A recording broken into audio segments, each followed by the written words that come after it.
तैयार रहिए, स्टार्ट। महोदय, इसमें उस शिक्षा को भी सम्मिलित किया जाना चाहिए जो प्रत्येक नागरिक को लोकतांत्रिक व्यवस्था का विवेकपूर्ण सदस्य बना दे। इसी समय से प्रौढ़ शिक्षा की अवधारणा में परिवर्तन हुआ और उसे समाज शिक्षा के नाम से पुकारा गया। 1949 में मैसूर में संपन्न ग्रामीण प्रौढ़ शिक्षा के यूनेस्को सेमिनार में तत्कालीन शिक्षा मंत्री ने समाज शिक्षा को स्पष्ट करते हुए कहा था, समाज शिक्षा से हमारा तात्पर्य है पूर्ण मानव की शिक्षा। यह उसको साक्षरता प्रदान करेगी जिससे कि विश्व का ज्ञान उसे उपलब्ध हो सके। यह उसको बताएगी कि वह अपने आप का वातावरण से अनुकूलन किस प्रकार करे एवं जिन प्राकृतिक दशाओं में वह निवास करता है उसका सर्वोत्तम प्रयोग किस प्रकार करे। इसका अभिप्राय उसे उत्तम कला कौशलों तथा उत्पादन की विधियों की शिक्षा देना है जिससे कि वह अधिक उत्तम आर्थिक स्थिति को प्राप्त कर सके। इसका उद्देश्य उसे व्यक्ति तथा समाज दोनों के लिए स्वास्थ्य विज्ञान के प्राथमिक सिद्धांतों की शिक्षा देना भी है जिससे हमारा गृहस्थ जीवन स्वस्थ तथा समृद्ध हो सके।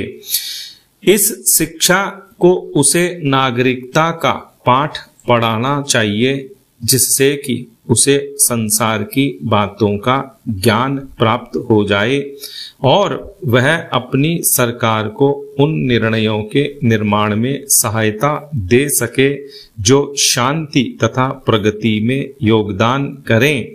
प्रोफेसर कबीर ने समाज शिक्षा की परिभाषा देते हुए लिखा है कि समाज शिक्षा को अध्ययन के एक प्रकार के पाठ्यक्रम के रूप में परिभाषित किया जा सकता है जिसका उद्देश्य व्यक्तियों में नागरिकता की चेतना का उदय और उनमें सामाजिक समैक्य की उन्नति करना है। पैरा स्वाभाविक उपलक्ष्य के रूप में समाज शिक्षा व्यक्ति के व्यक्तिगत एवं समाज के सदस्य के रूप में नागरिकता के अधिकारों तथा कर्तव्यों की तीव्र भावना का समावेश करने का प्रयत्न करती है।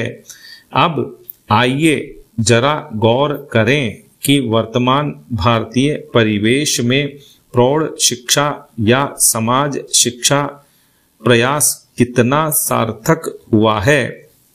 आज से 23 साल पूर्व सन 1978 में साहित्य परिचय प्रौढ़ शिक्षा विशेषांक के अपने एक लेख में डॉक्टर चौबे ने प्रारंभ में ही लिखा है, जब कोई समाज जातिवाद, वर्गवाद, क्षेत्रवाद, गरीबी, बेरोजगारी, बीमारी तथा असमानता से ग्रस्त रहता है तो उसका विकास अवरुद्ध हो जाता है।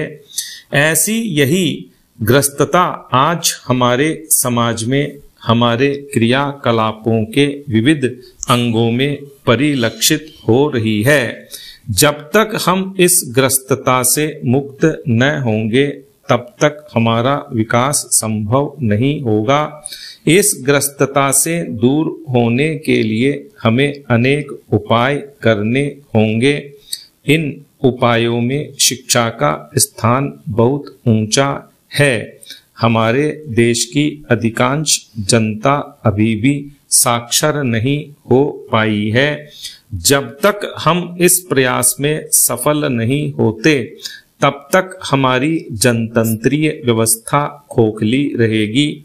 उल्लेखनीय है कि प्रौढ़ शिक्षा के क्षेत्र में सरकारी स्तर पर स्वतंत्रता के पूर्व से ही प्रयास प्रारंभ हो गया था, जिसमें आज तक कई मोर्चों पर प्रौढ़ शिक्षा के प्रचार प्रसार का कार्य जारी है। स्टॉप।